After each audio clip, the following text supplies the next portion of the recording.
இந்த வீடியோவில் நம்ம என்ன பார்க்க போறோம்னா, தனுசு ராசிக்காரர்களுக்கு ஆகஸ்ட் 2026 எத்தகைய ஒரு பலாபலன்கள் நிறைந்த ஒரு மாதமாக இருக்க போகுதுங்கிறது நம்ம சயின்டிபிக் வேதிக் அஸ்ட்ராலஜி முறையில எதையும் மிகைப்படுத்தாமல் உள்ளது உள்ளவாறு நம்ம பார்க்க போறோம். இப்போ பார்த்தீங்கன்னா தனுசு ராசிக்கு 2026 எப்படி வருது, அதாவது ஆகஸ்ட் மாதம் எப்படி வருதுன்னு பார்க்கும் பொழுது, இப்போ ராசி அதிபதியே பார்த்தீங்கன்னா 8ஆம் இடத்துல இருக்கிறார், சனி 4ஆம் இடத்துல இருக்கிறார், அதே மாதிரி ராகு 3ஆம் இடத்திலும் கேது 9ஆம் இடத்திலும் இருக்கிறார். ஸோ நம்ம சயின்டிஃபிக்கா துல்லியமா பரிகாரம் மூட நம்பிக்கைக்குள்ளெல்லாம் போகாமல் கரெக்டாக பார்க்கும் பொழுது எப்படி தெரியுதுன்னா, உங்களுடைய அந்த முக்கியமான ஒரு கிரகம் செவ்வாய் பார்த்தீங்கன்னா 7ஆம் இடத்துல ராஜயோக அதிபதி லக்னத்தையே பார்க்குறார், அதாவது ராசியவே பார்க்குறார். அதே சமயம் புதன் சூரியன் குரு 8ல் மறைஞ்சிருக்காங்க. ஸோ 8ல் புதனும் மறைஞ்சிட்டார், சூரியனும் மறைஞ்சிட்டார், குரு மறைஞ்சிட்டாருன்னா ஒரு மாதிரியான ஒரு அன்ஏர்ன் இன்கம், திடீர்னு நமக்கு ஒரு ஜாக்பாட் கிடைக்கிறது, நமக்கு வர வேண்டிய பணம் வருவது, போட்ட இன்வெஸ்ட்மெண்ட்ல ரிட்டர்ன்ஸ் வர்றது, அது மாதிரி சில சாதகமான விஷயங்கள் கொடுக்கக்கூடிய அமைப்புகள் இருக்கு. ஏன்னா குரு 8ல், சூரியன் 8ல், புதன் 8ல் அப்படிங்கிறப்போ 7, 9ங்கிற பாக்கிய ஸ்தானாதிபதியும் கேந்திர ஸ்தானாதிபதியும் சேர்வதே ஒரு பாக்கியம், ஒரு யோகம். அவர் குருவோட சேரும் பொழுது ஒண்ணுமே நல்ல ஒரு பலனை கிடைக்கும். ஸோ அதனால வெளிநாடு சம்மந்தப்பட்ட விஷயங்கள், ஷேர் மார்க்கெட், அன்எர்ன் இன்கம், இது மாதிரி நீங்க போட்ட இன்வெஸ்ட்மெண்ட்டு, ஒரு மனைவி மூலமா, கணவர் மூலமா, உயில் மூலமாக, அது மாதிரி இனாமா நம்ம போய் வேலை, உத்தியோகம், தொழில சம்பாதிக்காம ஏதோ ஒரு இன்வெஸ்ட்மெண்ட் ரிலேட்டடான சில விஷயங்கள்லாம் நீங்க காத்திருந்தீங்க, வர வேண்டிய பணம் இருந்ததுன்னா கண்டிப்பா பாசிட்டிவான ஒரு ரிசல்ட் இருக்குன்னு தெரிஞ்சுக்கணும்.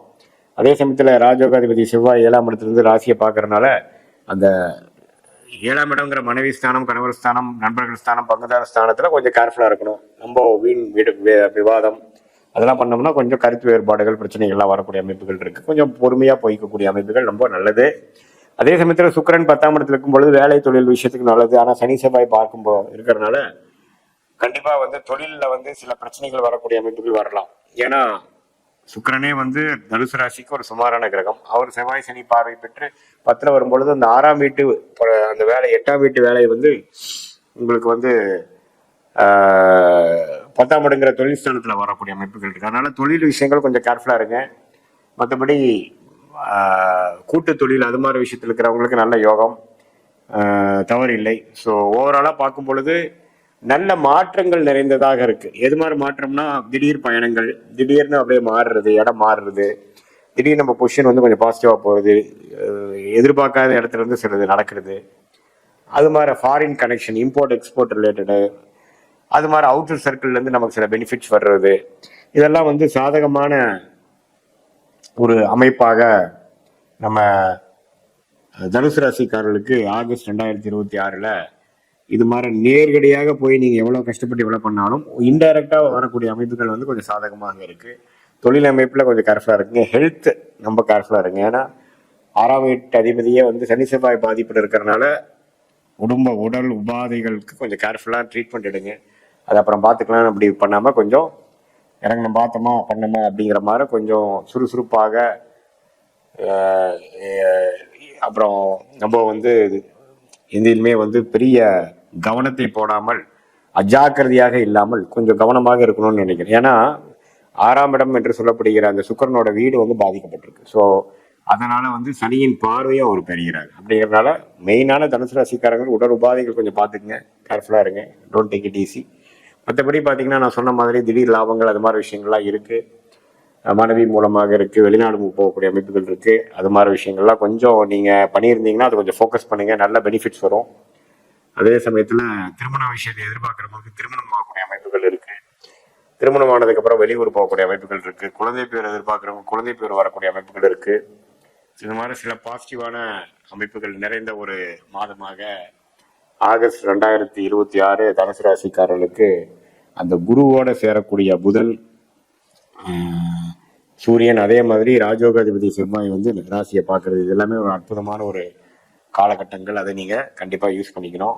இது ஒரு பொதுவான பலனை தவிர உங்களுடைய பிறந்த தேதி, பிறந்த நேரம், பிறந்த உரை போட்டு உங்களுடைய திருக்கணித பஞ்சாங்கத்தில் நம்ம ஜாதகத்தை போட்டு அனுப்பிச்சு ஒரு கன்சல்டேஷன்ல நம்ம அப்பாயின்மெண்ட்ல பார்த்தோம்னா நம்மளுடைய எதிர்காலம் எப்படி இருக்குது, இறந்த காலம் எப்படி இருந்தது, இப்போ போயிட்டு இருக்கிற காலம் எப்படி இருக்குது, ஒர்ஸ்ட் இஸ் ஆல்ரெடி ஓவரா, பெஸ்ட் இஸ் எட்டு கம்மா, அல்லது ஒன்றுமே ஒர்ஸ்ட் கொஞ்சம் வெயிட் பண்ண வேண்டியிருக்கா, எது மாதிரி டைரக்ஷன் நம்ம வாழ்க்கையை திரும்புது அப்படிங்கிறத சயின்டிஃபிக் வேதிக் அஸ்ட்ராலஜி முறையில் துல்லியமான முறையில் எதையும் மிகைப்படுத்தாமல் பார்த்து அடுத்து வரக்கூடிய ஷார்ட் டேர்ம், அடுத்து வரக்கூடிய லாங் டேர்ம்லாம் எப்படி இருக்குது, நம்ம எந்த மாதிரி டைரக்ஷனில் நம்ம போகலாம், நம்ம லக்னம் எப்படி இருக்குது, லக்னாதிபதி உச்சமாக இருக்காரா, எப்படி இருக்குது, நமக்கு யோகமான கிரகங்கள்ல யார், ராசிக்கும் லக்னத்துக்கும் உள்ள வித்தியாசங்கள் என்ன, ஸ்தானபலம் திக்பலம் திருப்பலங்கிற நம்மளோட ஒரு கிரகத்தோட பலத்தை எடுத்து நம்மளோட யோகமான பிளானட் என்னன்னு கண்டுபிடிச்சு அந்த தசாபுக்திகளுக்கு ஏற்ற மாதிரி சில பலன்களை பார்க்கும் பொழுது அடுத்து வரக்கூடிய லாங் டேர்ம், ஷார்ட் டேர்ம், அப்புறம் நீங்கள் எடுக்கக்கூடிய டெசிஷன்லாம் வந்து எது நமக்கு பெஸ்ட் டெசிஷனாக வருது, நமக்கு முன்னாடி இருக்கக்கூடிய சாய்ஸில் வந்து எது மாதிரி சாய்ஸ் நம்ம எடுக்கலாம், எது மாதிரி சாய்ஸ் வந்து நமக்கு சரி வராது அப்படிங்கிற மாதிரி விஷயங்கள்லாம் துல்லியமாக நம்ம பார்த்து எதையும் நம்ம வந்து மிகைப்படுத்தாமல் உள்ளது உள்ளவாறு அந்த நமக்கு ஏற்றமான விஷயங்கள், ஏற்றமான ஒரு விஷயங்கள் வந்து ஸோ அது மாதிரியான விஷயங்கள்லாம் நம்மளோட ஜாதகத்தில் பார்த்து அதுக்கு அது தகுந்த முடிவுகளை எடுக்கும் பொழுது நம்மளுடைய கர்மா என்ன சொல்கிறது, நம்மளோட யோகமான கிரகம் என்ன, நம்மளோட யோகமான துறை என்ன, வியாபாரமா, வேலையா, அல்லது வேலைன்னு வந்துட்டோம்னா எது மாதிரி வேலை, டெக்னிக்கல் வேலையா, அட்மினிஸ்ட்ரேஷன் வேலையா, அல்லது உயர் படிப்பு வந்து நமக்கு என்ன வரும், என்ன துறை, என்ன துறையில் போனால் நம்ம ஜெயிக்கலாம், அடுத்தடுத்த திசைகள் எதை காட்டுது, வேலையா தொழிலா, அது மாதிரி விஷயங்கள்லாம் நம்ம முடிவு பண்ணி அதே மாதிரி கல்யாணங்கள் எப்போ நடக்க போகுது, நமக்கு எத்தகைய ஒரு கல்யாணம் நடக்க போகுது, நமக்கு லேட்டா ஏர்லியா, எது மாதிரி வரன்னு நம்ம பார்க்கலாம்,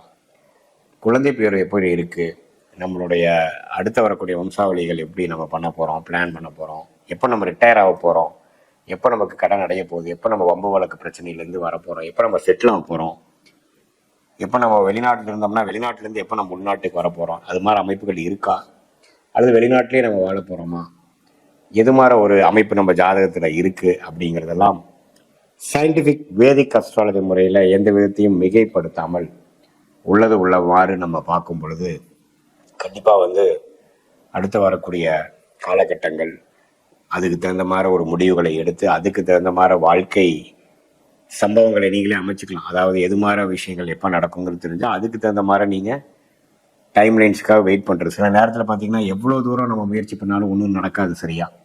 சில நேரத்தில் நம்ம எதிரே பார்க்க மாட்டோம், அது டக்குன்னு நடந்துடும்.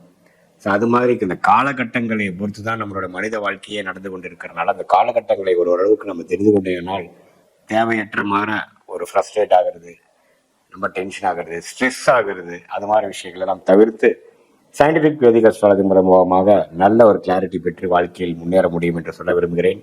மீண்டும் மற்றொரு காலையில் சந்திப்போம். நன்றி.